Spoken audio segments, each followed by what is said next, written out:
Olá, eu estou com um texto aqui aberto em Gênesis, capítulo 6, versículo 4, texto este que tem causado muita polêmica. Há muitos que têm uma interpretação, digamos assim, não só equivocada, mas um tanto quanto perigosa quando afirmam algo muito grotesco na interpretação e na hermenêutica desse texto. Por isso, irei lê-lo. Gênesis 6,4 diz assim, na versão mais da linguagem de hoje, né? Diz assim, Gênesis 6,4.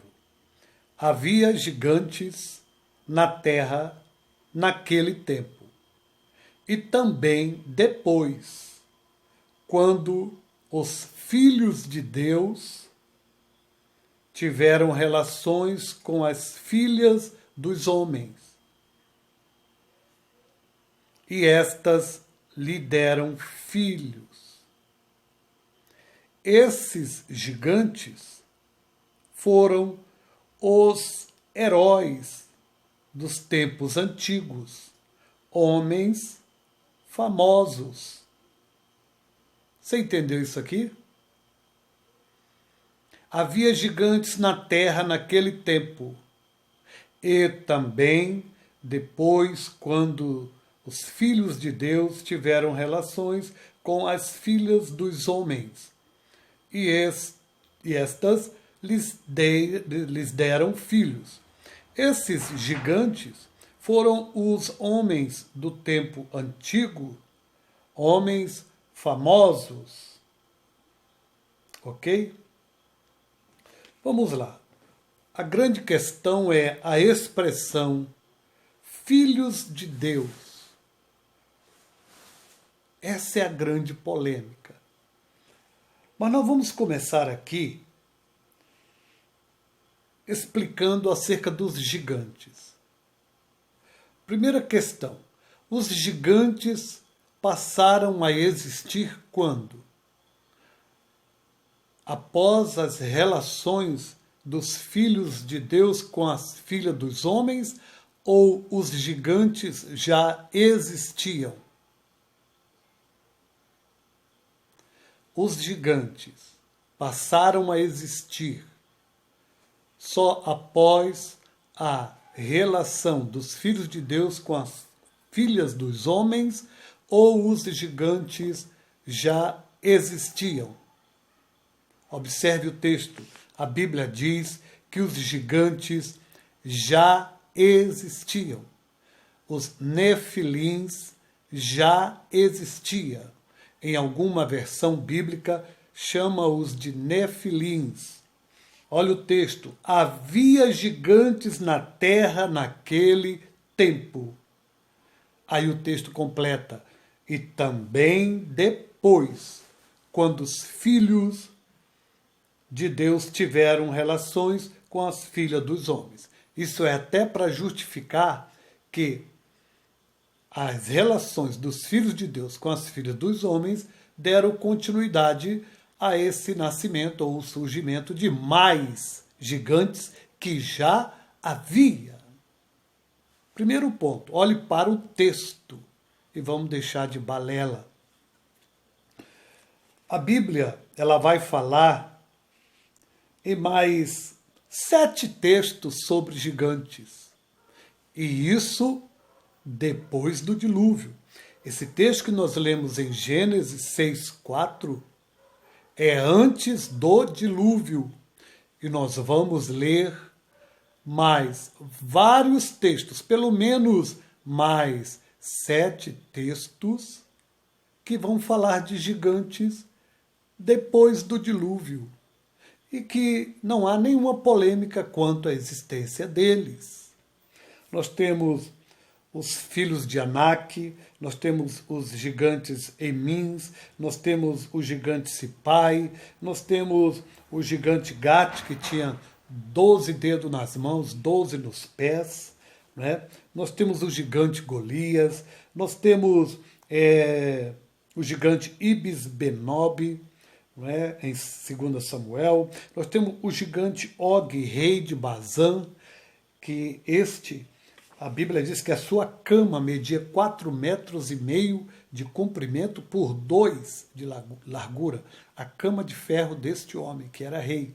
Então, esses gigantes existiam antes do dilúvio e também existiram depois do dilúvio. Os gigantes não passaram a existir após as relações entre os filhos de Deus e as filhas dos homens. Primeiro ponto que deve ser explicado. Até porque isso que eu estou dizendo está no texto de Gênesis 6:4, parte A do próprio texto. Segunda colocação que a gente tem que levar em conta é a expressão filhos de Deus. A expressão filhos de Deus é uma expressão que vem do hebraico, que é Ben Elohim.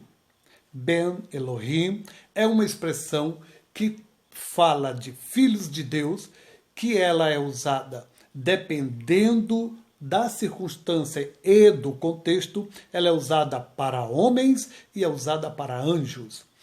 Ben Elohim pode ser filhos de Deus como homens ou filhos de Deus como anjos.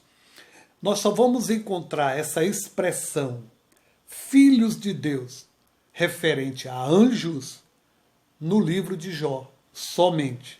Somente no livro de Jó você encontrará 3 expressões Ben Elohim que está se referindo a anjos, que é em Jó capítulo 1:6, quando os filhos de Deus se apresentam, e ali se refere a anjos. Jó capítulo 2:1 fala mais uma vez quando os filhos de Deus se apresentam e vem no meio deles demônios. E também em Jó 38:7, quando ele fala, ali está claro, o contexto prova que esta expressão Ben Elohim está se referindo a anjos.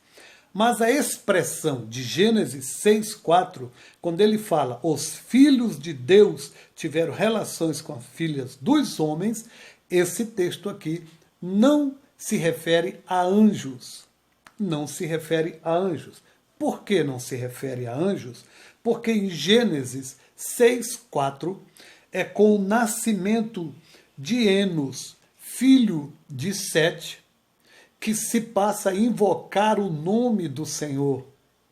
É a partir do nascimento de Enos, filho de Sete. Enos é neto de Adão. Adão está com 235 anos quando Enos nasce. E Enos, no hebraico, é Canha. Canha, que significa invocar, significa proclamar, significa gritar. Daí porque, quando você abre Gênesis 6, versículo 5, Gênesis 4:26, quando você abre Gênesis 4:26, você vai ver que quando Enos nasce, a Bíblia diz que a partir dali começa a se destacarem os filhos de Deus, aqueles que invocam a Deus, aqueles que clamam a Deus, aqueles que proclamam o nome do Senhor. Daí o destaque para os filhos de Deus, a partir de Gênesis 4:26. Quando você lê Gênesis 6:4, você vai ver que Deus vai se irar com os seus filhos. Por que esses de Gênesis 6:4, filhos de Deus, não são anjos? Não são anjos porque o contexto mostra que estes filhos de Deus, que a partir de Enos começaram a se invocar o nome do Senhor, esses filhos de Deus começam a se misturar com as filhas dos homens. E o que significa isso? A primeira epístola de João 3, no versículo 10, está escrito assim: nisso são manifestos filhos de Deus. Olha a expressão, a mesma expressão. Nisto são manifestos filhos de Deus e os filhos do diabo. Aquele que não pratica a justiça não é filho de Deus. Por que a expressão de Gênesis 6:4 está escrito os filhos de Deus se relacionar com a filha dos homens. Aqui está querendo dizer o quê? Aqueles que invocavam o nome do Senhor, agora estavam se misturando com as mulheres, filha dos homens. Homens quem? Homens que não praticavam a justiça.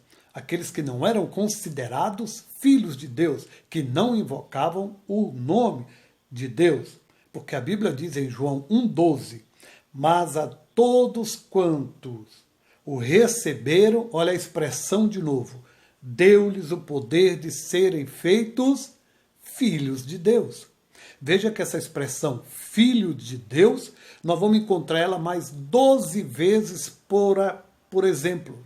No mínimo, mais 12 vezes nós vamos ler essa mesma expressão, filhos de Deus, e não se refere a anjos, se refere a homens, aos que servem ao Senhor. Na primeira epístola de João, no versículo 3, no capítulo 3:1, ele diz assim: vede quão grande amor nos tem concedido o Pai, que fôssemos chamados filhos de Deus. Por isso o mundo não nos conhece, porque não o conhece a Ele. Essa expressão, filhos de Deus, nada mais é do que uma expressão referindo-se àqueles que serviam a Deus e que praticavam a justiça, porque era já o costume, a partir do nascimento de Enos, no capítulo 4 de Gênesis 26, de se invocar o nome do Senhor. A partir dali, começou a se separar os que eram chamados filhos de Deus e os que não eram, os que praticavam a justiça e os que não praticavam. Daí o porquê a expressão filhos de Deus aqui é simplesmente um termo comum, que nós vamos ver em mais 12 textos bíblicos falando a mesma expressão, filhos de Deus. Não há anjos aqui, não há relações nenhuma com anjos. Daí o porquê Deus se ira, porque os seus filhos, aqueles que invocavam o seu nome, agora se misturavam com as mulheres ímpias. Filhos de quem? Filhos daquele que a gente considera pessoas ímpias, filhas até do diabo, como a Bíblia chama. Em Romanos 9, versículo 8, diz assim: isto não são os filhos da carne que são filhos de Deus, mas os filhos da promessa são contados como descendência. Então, não são os filhos da carne que são filhos de Deus. Então, aqui há uma diferença.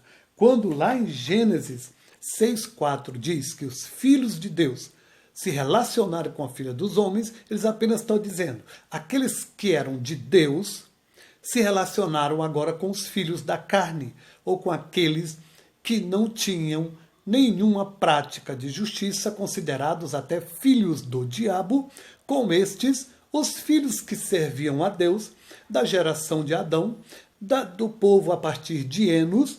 Esse povo agora se misturava com o povo ímpio, com as filhas dos homens que não temiam a Deus. Daí o porquê Deus se ira e vai destruir a terra.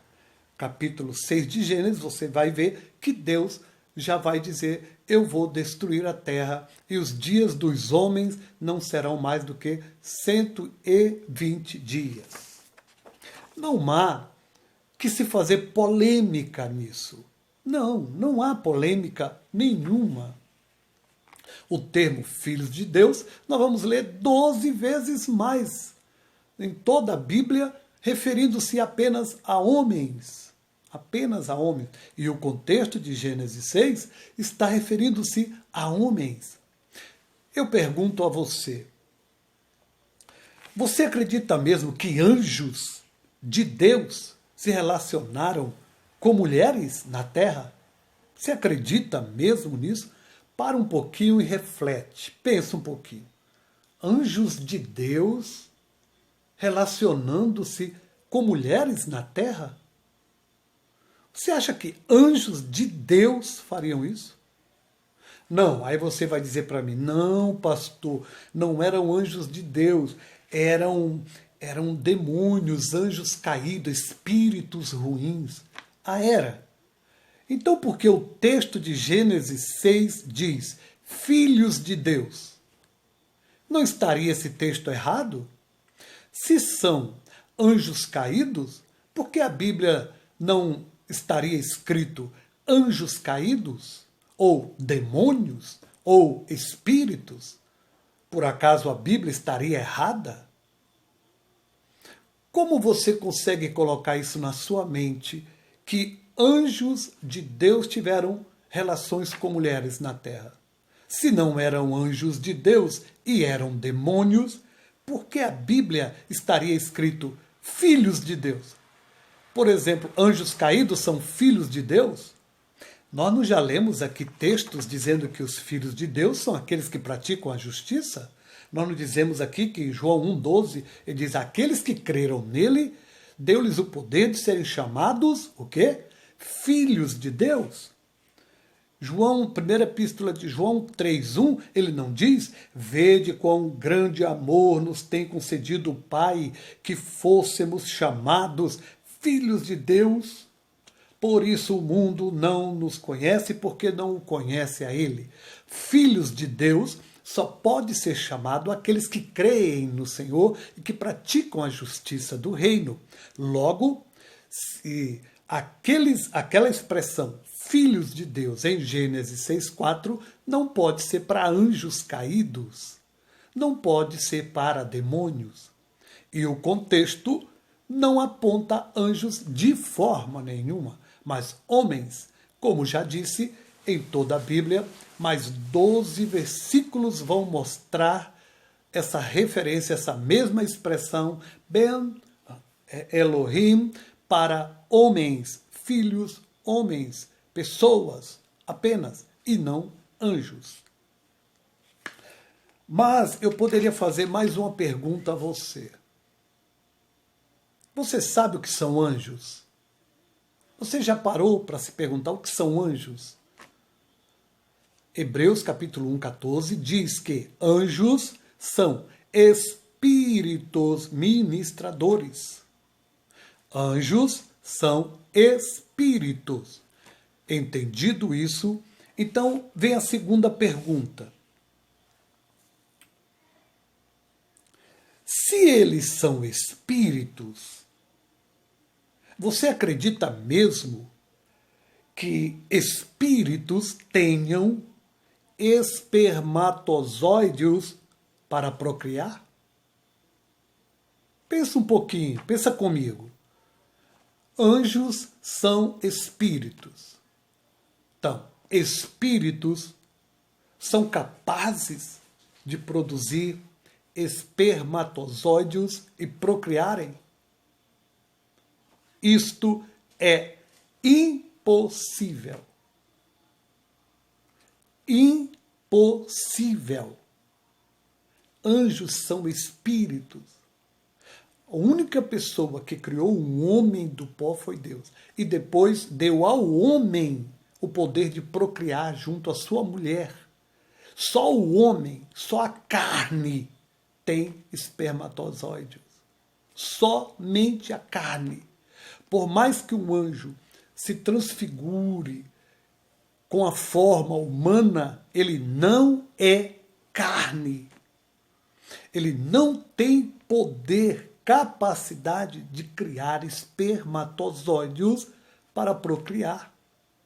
Isto é impossível. Daí o porquê, mais uma prova de que Gênesis 6,4 não fala de anjos, nem caídos, nem anjos de Deus, nem anjos caídos. Isto é impossível. Impossível. Os gigantes não existiram a partir das relações dos filhos de Deus com as mulheres. Os gigantes já existiam, como nós lemos em Gênesis 6. O próprio texto diz. O próprio texto de Gênesis 6 diz. Há alguma dúvida? Você ainda tem alguma dúvida? Já disse a vocês que únicas passagens na Bíblia onde se refere a anjo nesta expressão são 3 no livro de Jó, só. As outras demais 12 passagens, o contexto todo se refere a homens que servem a Deus, que são chamados de filhos de Deus. Eu quero dar um aviso a esses pastores, a esses pregadores, que vêm com seus estudos para confundir, para deixar o povo de Deus com a pulga atrás da orelha. Varão, como é que você pode afirmar com tanta segurança que anjos desceram na terra, tiveram relações sexuais com mulheres e procriaram? De onde você tirou isso? De onde você tirou isso, varão?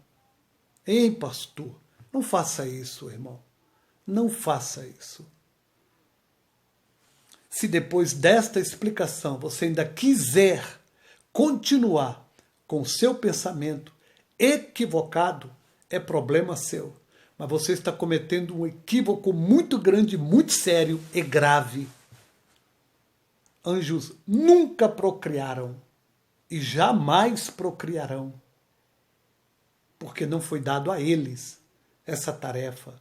Quando Deus criou homem e mulher no Éden, ele disse: crescei e multiplicai. Ele disse a Adão e a Eva: crescei e multiplicai. Ele não disse isso a anjos. Nunca, jamais. E nem o texto de Gênesis 6 está falando isso que você afirma.